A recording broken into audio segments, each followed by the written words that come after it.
খেয়াল রাখতে হবে সব দিক যেন সমান থাকে, কোনো দিক যেন মোটা, কোনো দিক যেন পাতলা না হয়ে যায়। এখন আমরা এই ধরনের কুকি কাটার দিয়ে আমাদের পছন্দ মতো শেপে কেটে নেব। তবে খেয়াল রাখতে হবে কুকি কাটার দিয়ে কাটার সময় একটা শেপ বড়, একটা শেপ ছোট যেন না হয়, তাহলে ছোটোগুলো আগে বেক হয়ে যাবে, বড়গুলো বেক হতে সময় নেবে, তখন ছোটোগুলো বার্ন হয়ে যাবে।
আচ্ছা, আপনারা চাইলে এভাবে একটু ডিজাইন করেও দিতে পারেন।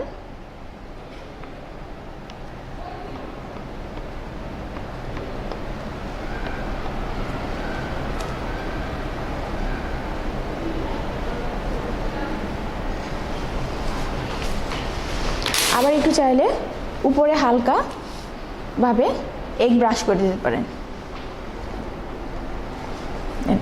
এখন আমরা এটা ওভেনে দিয়ে দেব 170 ডিগ্রি সেলসিয়াসে 15 মিনিটের জন্য।